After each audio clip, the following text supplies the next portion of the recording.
Racism is woven into the fabric of this country. That is an absolute truth. But you've heard me say it before. Not everything is about race. A lot of the times it's bias. And bias is something that you're taught, something that you see or you hear in the media. And as we discuss the history, the present, and the future of law enforcement, we'll see the role that bias has played.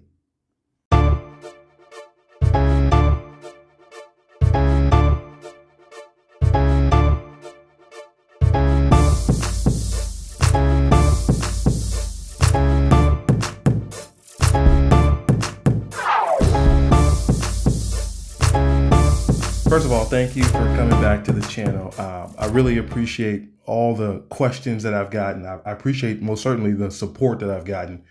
People reaching out telling me, hey, I like what you're doing. You're doing the right thing. It's necessary. I plan on continuing. I love this kind of stuff. I love educating. I love learning myself. And so today, as we look at the role that bias has played in the history of law enforcement present day, and what it has to look like in the future, we need to understand that in order for law enforcement to survive, a lot of things have to change. Let's just be honest about it. The way that law enforcement is going today is really not sustainable, just from a numbers standpoint. If you have, let's just use some trivial numbers. If you have 400 retirees every year, and you're only bringing in 200 a year, right? It's like trying to refill a bucket that has a huge hole at the bottom, and you're trying to do it with a small cup. At some point in time, all the water is going to run out, and that's not something I ever want to see happen to this industry, because this is a very good industry. You've heard me say it multiple times. I love law enforcement. I love being a police officer. This is the greatest job in the world, no question about it. So let's just jump right into it. So as we get into the historical context, let's be clear, and let's start here. 1865. This is the year that the 13th Amendment abolishes slavery. Okay. In that same year, the state of Mississippi is the first state to draw up vagrancy laws, or for lack of a better term, the black codes. Here, these codes require that a black person be working 365 days a year, no break, have written documentation that they are working. Okay. Now, how does that relate to law enforcement? This is the first time we see police officers, they were sheriffs at this time, charged with the duty of enforcing these codes. And this is the first time we see law enforcement being supplemented for being proactive. Because for every black person that a sheriff found out of compliance with these laws, they were paid a sum of $5. These black codes restricted black people from voting, from reading and writing, from owning a firearm, and from owning property. Right? They had to be working within the city limits for someone else. And if you weren't in compliance, you didn't have your paperwork, or even if the paperwork wasn't good enough for the sheriff that you came across, you went right to a prison camp. Man, woman, and the children of those men and women went to what was known as apprenticeships. Essentially, this is quasi-slavery. But this is the first time we see law enforcement interacting with black people in an arrest type fashion, right? Because prior to this, it was just slavery. So there was no need for police officers to interact with black people in a way that they would be treated equally. Bias comes into play because these men and women are still in the era of slavery, right? So black people are looked at as less than, having the full rights of what an American would have. Understand what is being said about the Negro during this time, and it's being spread. People who have never interacted with black people are hearing this stuff, they're reading this stuff, and it's what they come to believe. Okay, so this is where it starts. Now, as we move through history, we'll get to the civil rights era, but understand, after this time period, and then the black codes go away, law enforcement, modern day law enforcement's new role is to protect the peace. And they are to handle protests and rallies held by labor unions. This is where the protect and serve comes from with modern day law enforcement. But and so when we go through this history, let me stop for a second. I don't want to get ahead of myself. When we go through this history, understand there are parallels that we're going to see as far as it goes between the relationship between Black people, law enforcement, and money. Okay. These three things are intertwined greatly throughout the history of law enforcement and even still today. So we move from the Black codes to now 1960, 65, 64, the Civil Rights era. This is a very important time. 1954. This is a very important time because as Americans, this is the first time we see nationally televised violence instituted by law enforcement towards Black people.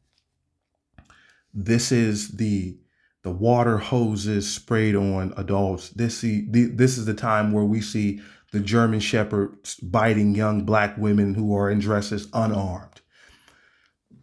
Law enforcement had a great opportunity here, especially with the civil rights movement, to include Black people in the hiring process. They chose not to, and a lot of it was biased. This era is it's a great era to look at, and when you do, you understand how it really came to be. The reality of the situation is Black men were coming back from Vietnam, having lost friends and family. They're coming back to a country that they just fought for, and they're saying to this country, I just fought for you, so I want to be treated just like the next person. And this is where the rallies and things of that nature happen. Law enforcement is used to sort of box in, which we saw during the Black Codes era, box in Black people from, getting too far out there. And so as they go to try to box them in, you get resistance.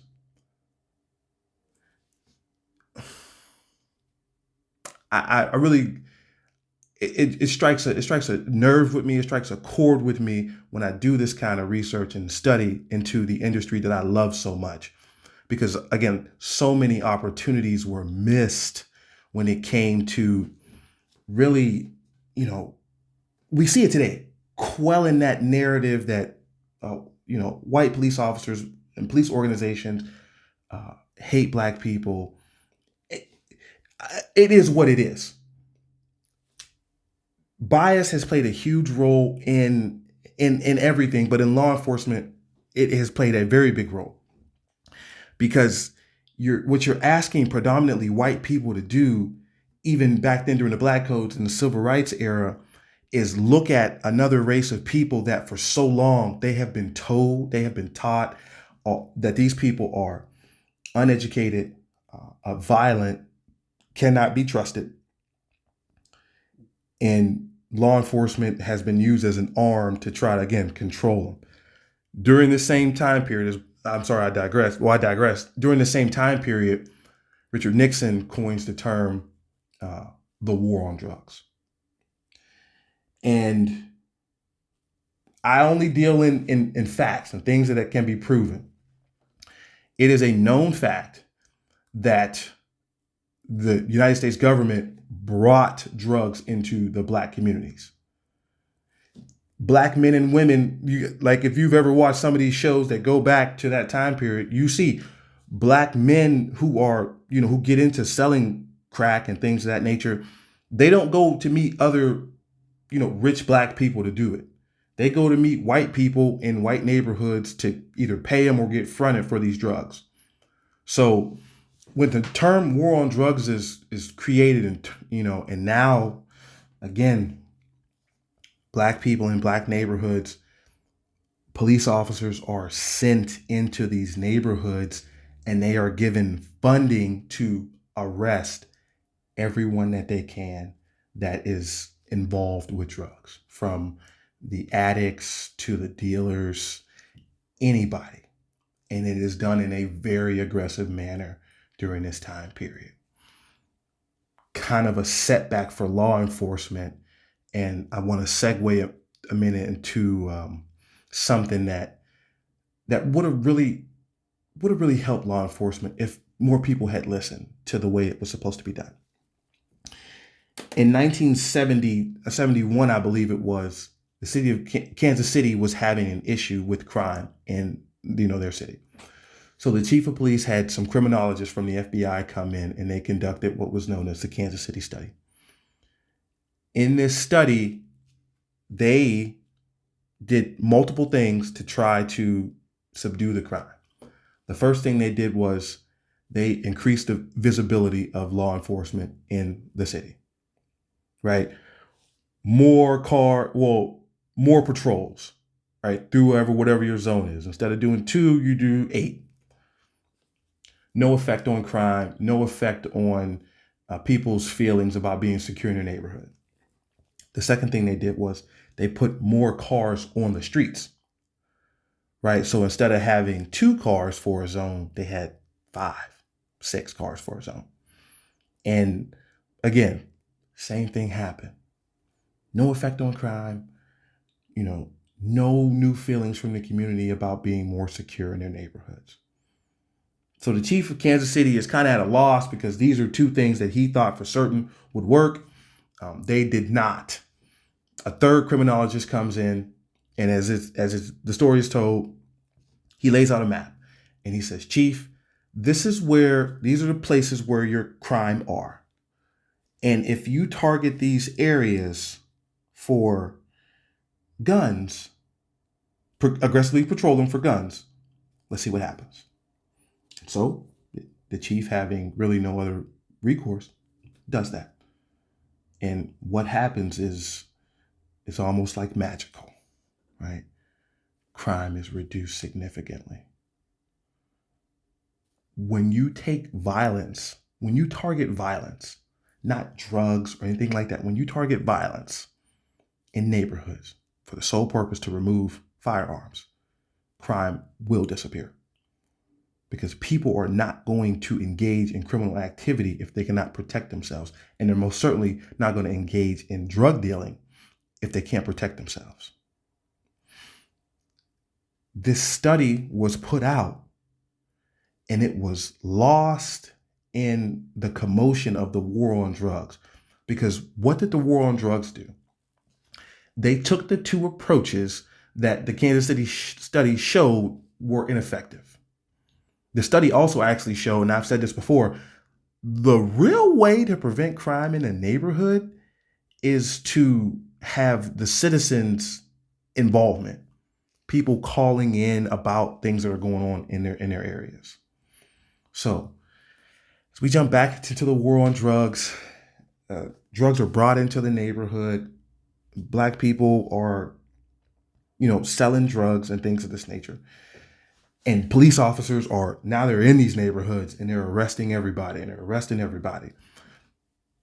If the anti-police sentiment amongst Black people was strong during the civil rights era, once the war on drugs era started, it got kind of really to an all-time high almost. I would say it's almost even, it's actually more than what it is now.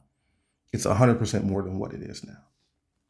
So this is also where we get the term, which is used today, proactive policing, where you go out as a police officer and you try to seek out, basically we say whatever, but it's really drugs and guns. And so as we move from the 70s to the 80s to the 90s, when crack and stuff really picks up, we see the violence in the neighborhoods increasing because police officers are focused on the drugs. I'm going to go off on a tangent here for a second. Drug use, drug dealing is not a criminal issue. Drug use, drug dealing is an economic issue. Okay? That is another truth. Drug dealing is economic. People in depressed areas are going to do whatever it is they have to do to survive. And I've had to check myself, and I've had to apologize before for being very narrow-minded in my approach when I say, well, they should just go out and get a job. That's wildly inaccurate for Black people, Spanish-speaking people in this country. That's wildly inaccurate. People do not, because people are biased. So if you have two candidates in this country, if you're white, you have a Black candidate and you have a white candidate, your bias is 9 times out of 10 going to lead you to hire that white candidate. Right? And that's not necessarily racism. That's just, what have you been taught? Because think about it. If this is today's era, then your grandparents would have been, or my grandparents would have been, that era between the Black codes, the end of it, and then the start of the civil rights era. I was born during the war on drugs era, but my parents were growing up during that time. And then now we are here today. And then there's my children. What has the message been on both sides? This is one of the reasons why we have this great disconnect. What has the message been on both sides? I can tell you on the Black side, it's always been, don't trust the police. The police will take advantage of you. They're out to get you. They believe all of us are criminals. All of us are killers. And we could never be police officers. And on the other side, let's be honest. I do this because it's going to make people uncomfortable. But in order to have growth, we have to get into it. The message has been, Black people are criminals. They're thugs. They shoot people. All they do is sell drugs. They're lazy. They don't want to do anything. Right? One of the reasons why the Black Code was instituted was because these white slave owners no longer had people to work for them. And being a 3rd, 4th, 5th generation slave owner, you were not a worker. But the message that was put out was that Black people were lazy. That's craziness, because if we were in slavery for 400 years, that means Black people were working every day. But I digress. The message that was put out on both sides is the exact opposite. Okay, so bias comes in from what your grandfather told your father and what your father expressed to you or your mother. What my grandparents told my mother, what my mother expressed to me. Not looking to blame here, just understand it is what it is. This is what was being said to each other. So now, as we move into today and we jump into, proactive policing, here's what I can tell you about proactive policing as far as as my personal opinion, having done it for a number of years. Proactive policing is one of the most emotionally and physically and mentally exhausting activities you can do as a police officer. It really is. And you see a decrease in it the longer a police officer is actually employed as a police officer. Because proactive policing is the grandchild of the Black codes, where you go out, you are aggressive towards citizens in this country, and you are rewarded for your efforts either with overtime or promotions or favoritism or things of that nature. That makes you a good police officer. I'm here to tell you that is not what makes you a good police officer. Because as you get deeper into your law enforcement career, you start to get away from that. Because like I've said in the past in my other videos, law enforcement was never designed to do things like this, right? You go out and you stop 10 cars, these 10 minor intrusions into people's lives. And the excuses are plentiful. The reasons are plentiful for why you proactive police. But studies like Kansas City have shown that it is not the way to go about it, right? The greatest way to reduce crime in the neighborhood is to have community involvement. And I'm telling you right now, community involvement is not going to come if you're stopping every car in that community, especially if it's a predominantly one race.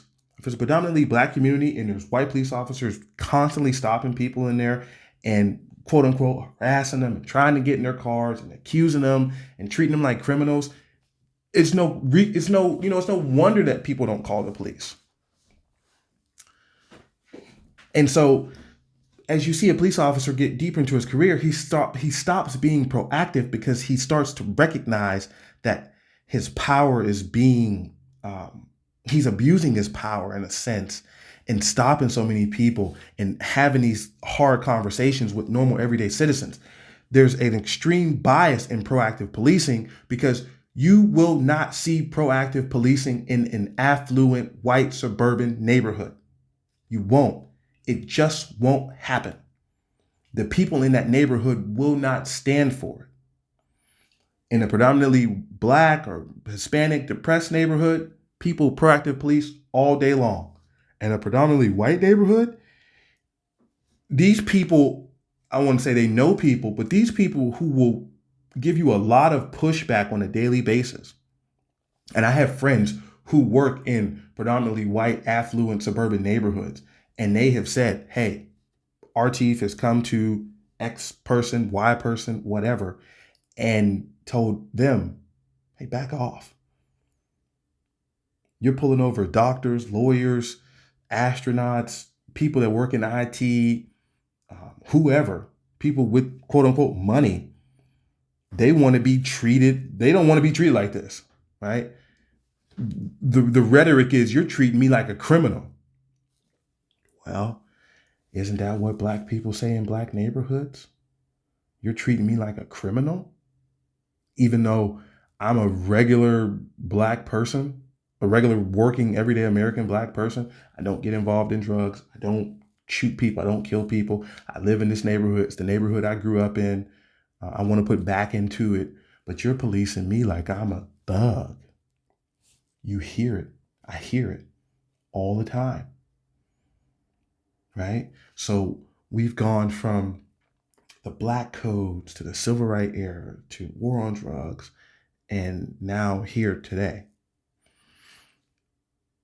Some use the term quiet quitting when it comes to, the lack of proactivity, but a lot of departments don't want it right now because it really leads to a lot more uses of force from police officers towards black people. And nobody wants to deal with that from a legal standpoint. Because make no mistake about it, today's young black men and women are not the young black men and women from the, black codes era, 50s, 60s, 70s, 80s, 90s. No. These children have been exposed to so many instances of negative contact with law enforcement. And the Dalai Lama said it, the lack of transparency, there comes insecurity and mistrust. And that's where we are today. Investigations happen.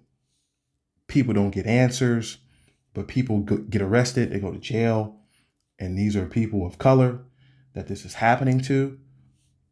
They don't trust the police. And a lot of that is on law enforcement. Some of that is a lack of education from black people, but it is what it is as far as where the responsibility lies. The responsibility lies with law enforcement to educate people. It also lies with your local state governments to provide opportunities and put money back into communities.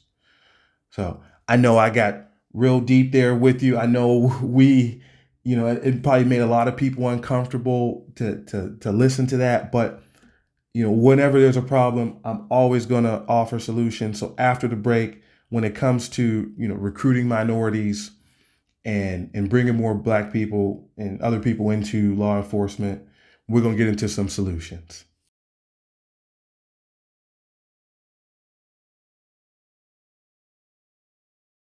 All right, welcome back. I wanted to honor that gentleman from the Pennsylvania State Police who had lost his life on this job. I just recently was faced with a near-death experience, very similar, actually, several in the same night, and you know that part of the job is kind of what gets lost on a lot of everyday Americans, not really knowing how close a lot of us come to not going home. That's why you always hear police officers say your job is to come here, take your calls, and make it home safe. Because the possibility of not going home really does exist, and it's not like any other industry um, that works every day. So, how does law enforcement um, move forward as far as bringing more minorities, more Black people into the industry? The first thing that has to happen is there has to be an acknowledgement of the history. I'm not saying you gotta write a million letters or have 100,000 commercials. The acknowledgement has to come through action. I was talking to a background investigator for a police department who I have a lot of respect for. And I posed this question to him because I respect his opinion. And I said, sir, you have two candidates. Young white man, he's 29 years old. He says, from the time I was 16 to the time I was 25, I used cocaine. And I tell anybody who is going to become a police officer, the only thing you really have to do is just be honest. So he's 25, he says he's used it this amount of time. You have a Black candidate. And this Black candidate says that since the time I was 15 years old, I sold crack until I was 24. I got out of that because I watched too many people die. I bit the bullet. I got a regular job, and now I want to get into law enforcement because I want to change my life. Which candidate are you taking? It was kind of a loaded question because I knew what he was going to say, but obviously he said I would take the white candidate. And I said, why? And he said, because drug dealing is illegal. People go to jail for drug dealing. I said, well, buying cocaine is illegal, and people certainly go to jail for that. I said, here's the deal. The difference between the two candidates is this. The young white man who was buying the cocaine, he was doing this recreationally, right? Cocaine is a expensive drug. You have to have money to have a cocaine habit for that long, right? So you do your background investigation. He comes from a 2-parent household. You might be the first person to even tell his parents that he has done cocaine during a time in his life, right? Blow their minds. You go and look at this Black candidate and you see that he grew up poor, not broke, poor, in that the environment he lived in was filled with drugs, filled with drug dealers. This is all he saw. And this is something that has to be taken into account. People rarely rise above their situations, especially when you grow up in poverty. And I hear white people say, oh, I grew up poor. It was 5, 6 of us, and my mother and my father, and we ate this, that, and the third. Growing up poor and being Black is something completely different. It really is. In my spare time, I like to look at old Google pictures of massive project housing complexes around this country. And when you see some of the outsides, or you see how many there are, then you understand, if you can, just how poor people are. 99% of your drug dealers are selling drugs just to eat. It is not what you see on television. They are not making loads of money. This is not Frank White. This is not Freeway Rick Ross. These are none of these people. These are poor Black people, because drug dealing is a dirty game. It's a dangerous game. But sometimes this is all people know. They're selling drugs to eat. And you hear it. Every Black person I've ever arrested for selling drugs, I've never met a middle-class Black drug dealer. I've never arrested a middle-class Black drug dealer. I've met someone who's told me, I ain't got no money. Like, I've been applying at places. They not hiring me. I got kids. They got to eat. I got to eat. That's the people that sell drugs. That's 99% of the people that sell drugs. So when a young Black man comes to you and is honest with you and says, I sold drugs from this time to make ends meet, and I gave it up, and I want to get into law enforcement because I want to change my life, I'm probably, and I'm not being biased, I'm probably going to go with that guy, because he is trying to change his life. This young white man that was using drugs, there's a possibility he gets back on cocaine. This young man here is looking for an escape. And for the vast majority of people who become police officers, this career changes your life for the better. Whether it be the money, the safety, security, the health benefits, whatever, this is a life-changing career. So in the hiring process, you have to understand that, right? We talked about acknowledging the past, taking off the bias blinders, because that's what that scenario I just posed to you is. It's bias blinders. And you have to be intentional in your hiring. You might hire, if you hire one, you might get one. If you hire two, you might get two. But if you hire 10, and then you hire 10 more, and then you hire 10 more, and then you hire 10 more, it's like Field of Dreams.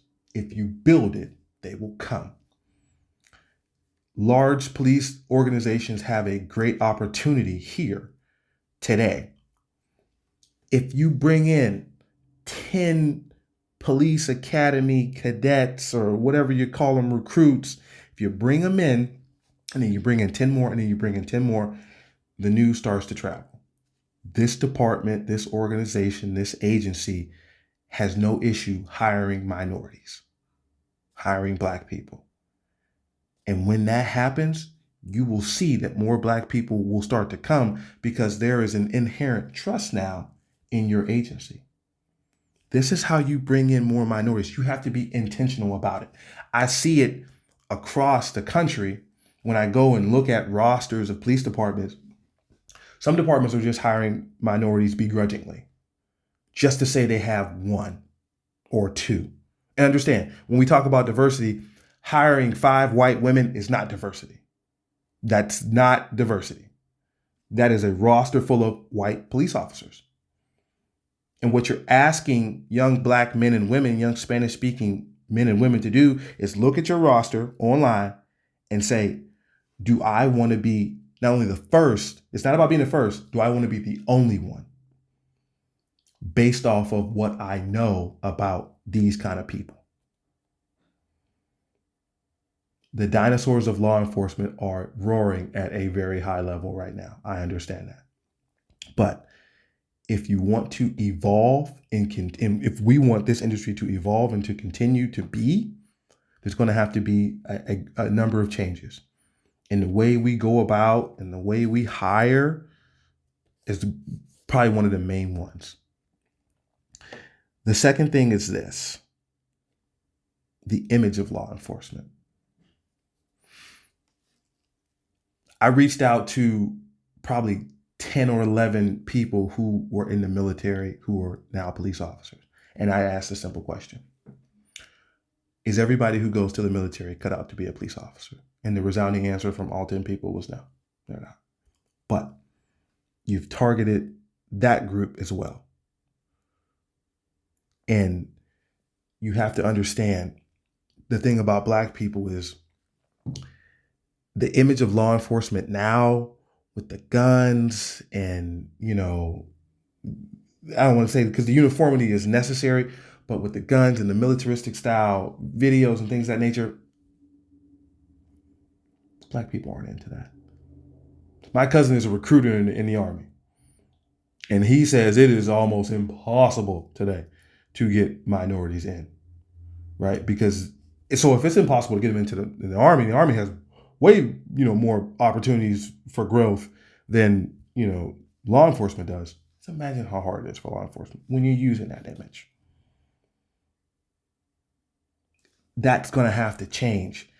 The high and tight era, no facial hair. You want these ranks filled? Ultimately, is the question I'm asking. If you want these ranks filled, there's going to have to be some change. I think it's the city of Fresno. They just had a video they put out. They had I think it was like 40 or something minority hires, and they're coming out this door, and this Spanish speaking woman, Arabic man, black woman, Arabic, just rolling through. Like, that's a department people will go to and want to get hired because they're surrounded by the diversity which this country has. The vast majority of law enforcement departments do not reflect the diversity of this country. It may reflect the diversity of the area that they're working in, and I get that. But we all understand that white male demographic from 21 to 40 years old, it's not there the way it used to be. It's not there the way it used to be because they don't want to do this job as it is currently purposed. I have struggled myself with mental health when it came to identity, in that I was taught to be one way while I'm on duty. That way was not indicative of who I am as a person. Today, I'm more of who I am as a person while I'm on duty, because that's what resonates more with people. You say you don't want people to be robots, but when you take young minds and people who are looking for an opportunity and you program them to be a certain way, to be rigid and to speak like this and talk like this and say this, that's what they're going to do. But human interaction that's not how it is, right? Casual conversation. You see, your best police officers are able to hold a conversation with just about anybody. And it's not extremely formal and things of that nature. That demographic doesn't want to do it because they don't want to be that way and then get off of work and have to be a different way. They don't want to, because you sometimes you believe that you have to be that way all the time. That's what I thought. I have to be this way all the time. No, you have to turn it off.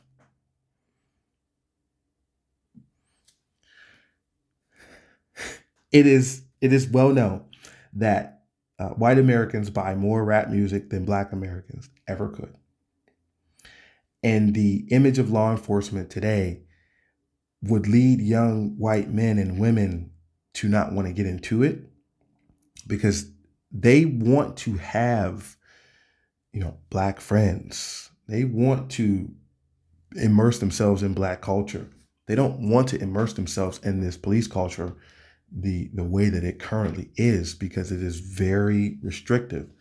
Law enforcement has taken the position of us versus them.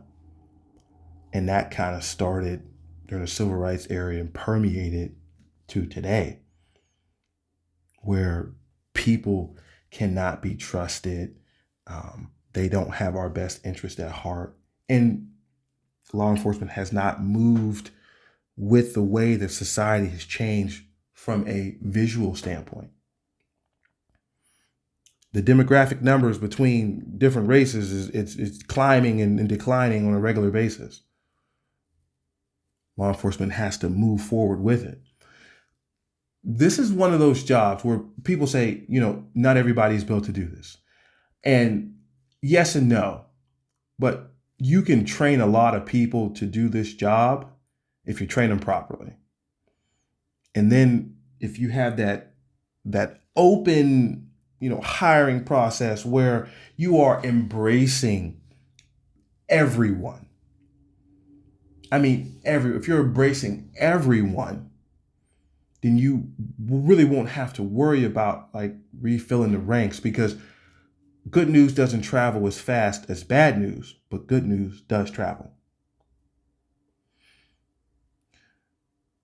I hope that what we cover today really strikes a chord with some people in the hiring process, and it can be outside of law enforcement. I know I focused on law enforcement because that's my industry, but I really think that it can help other people in other industries too. Certainly healthcare, certainly business, and things of that nature. I just want to see my industry remain, or continue rather,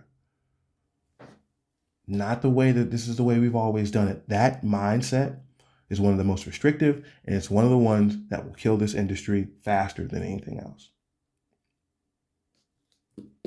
All right. Next time, we will dive deep into the war on drugs. Like as a whole, we'll get into the very first drug law that was enacted,